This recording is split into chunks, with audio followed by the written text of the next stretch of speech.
So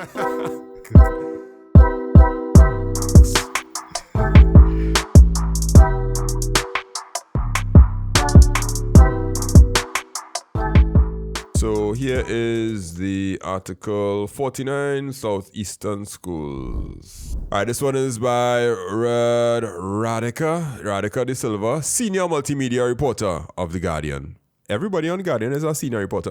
Sorry, probably people that get to post to the website are the senior reporters, right? Oh, God. I don't know. Let me guess so. Everybody else, once you're junior, you only get the papers. The police cyber response team is investigating the source of bomb threats issued from the Ministry of Education's official email, which resulted in the evacuation of thousands of students, principals, and administrators from 49 schools in the southeastern district on Tuesday. Late yesterday, Education Minister Dr. Nyan Gatsby-Dolly issued a statement condemning the disruptions to students' education caused by a threat sent by email to primary schools in the district. She said following the established safety protocols, students were moved to muster points. The TNT police service was notified and sweeps of the identified schools within the southeastern district then started. This is a throwback to last year. I can't remember what time. I believe it was around this time. So it was probably around this time. So because I remember our school had to go to Memorial Park and it was dry. So it was in the dry season. Yeah, well, it was probably around this time. We could Google it and see. But this one is a little different. This one came from the official. I haven't seen the email, right?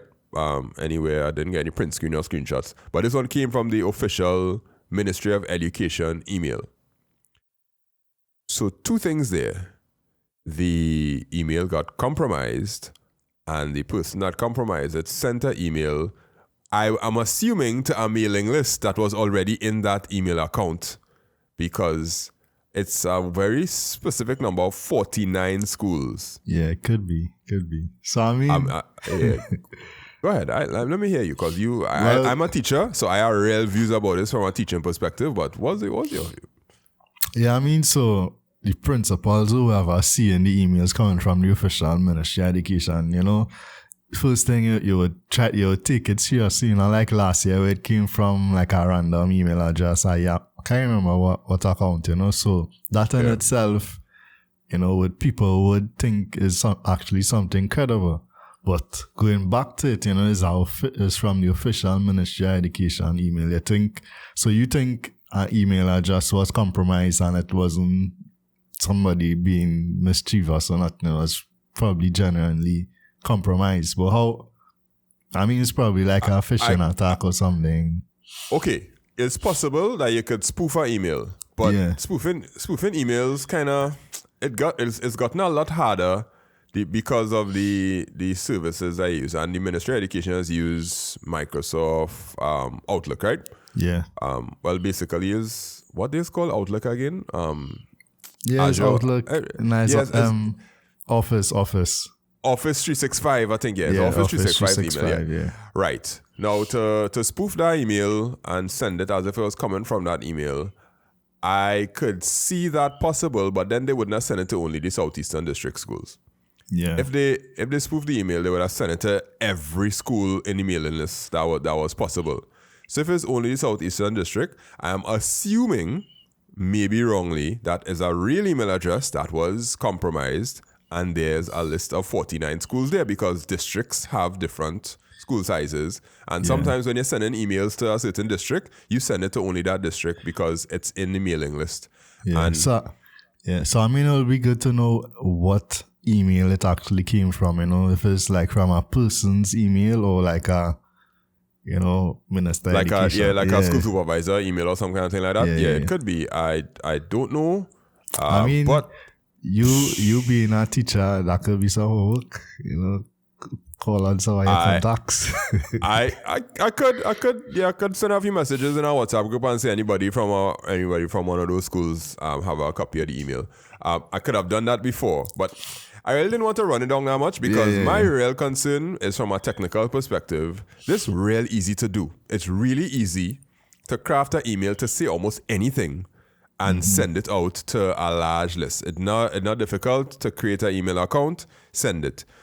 How do we deal with that in terms of every single time you get a bomb threat, you're going to shut down every single school?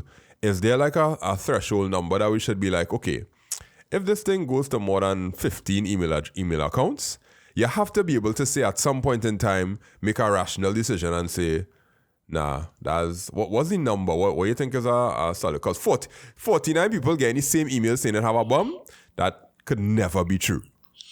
Yeah. From our perspective.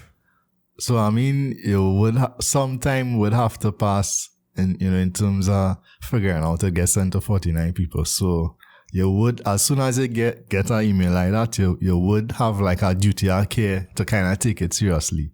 Or you'll have like I'm not sure how long, between 10 to half an hour before you figure out, okay, to get sent to how much other people. So you as the principal, whoever get that email, you would have a duty of care to take it seriously, report it to the police or whatever and evacuate.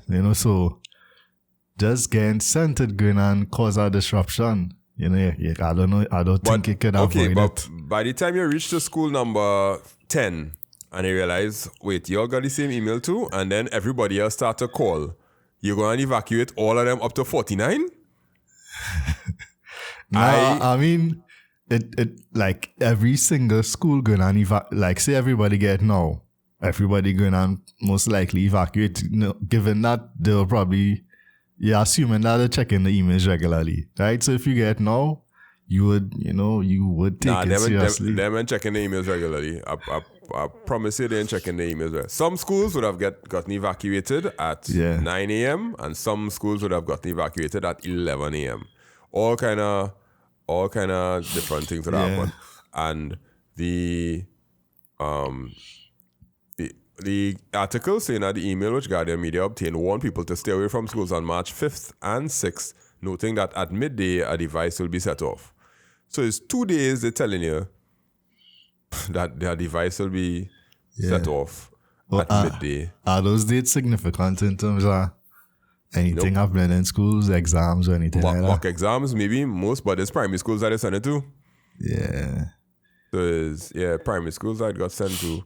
But so I mean, it can't. It had to go back to the ministry, because I think in the same article, the tutor president was kind of coming down on the ministry because it didn't kind of give principals the autonomy to dismiss the students or to make the decisions on their own. So it probably need to be a ministry policy. It happened last year, it happened again this year. It's something that take seriously in a sense and come up with a policy in terms of how the protocol going to be. As you say, if it's I'm not sure what the threshold going to be.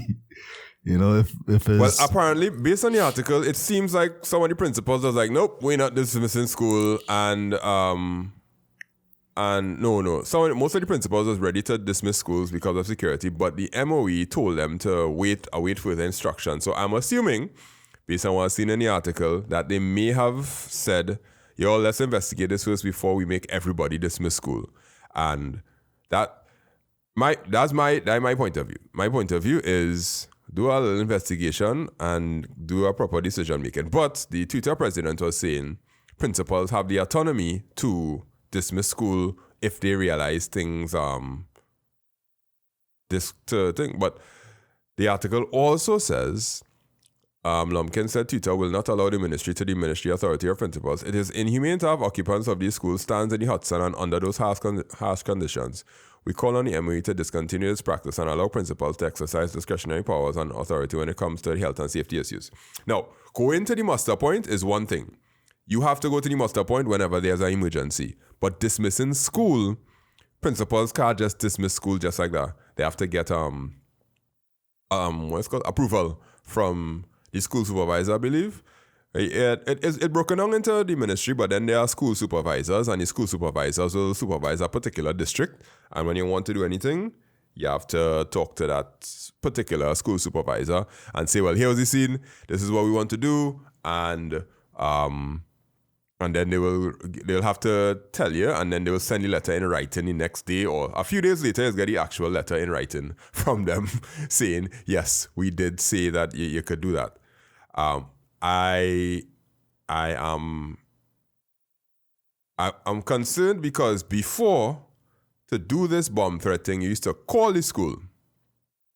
And when you call the school and you get a bomb threat, you would say, okay, somebody called us and they told us that there's a bomb, so we have to respond. Nobody, but you didn't have like mass calling where they would call, they probably call like 3 or 4 schools. But email, which is this great revolution in technology, gives you the ability to send an email to any amount of schools I want. And what will happen the day that they send it to every single school in Trinidad and Tobago? All 100 and, not even 100, because that's just secondary schools. It could be about 500 schools.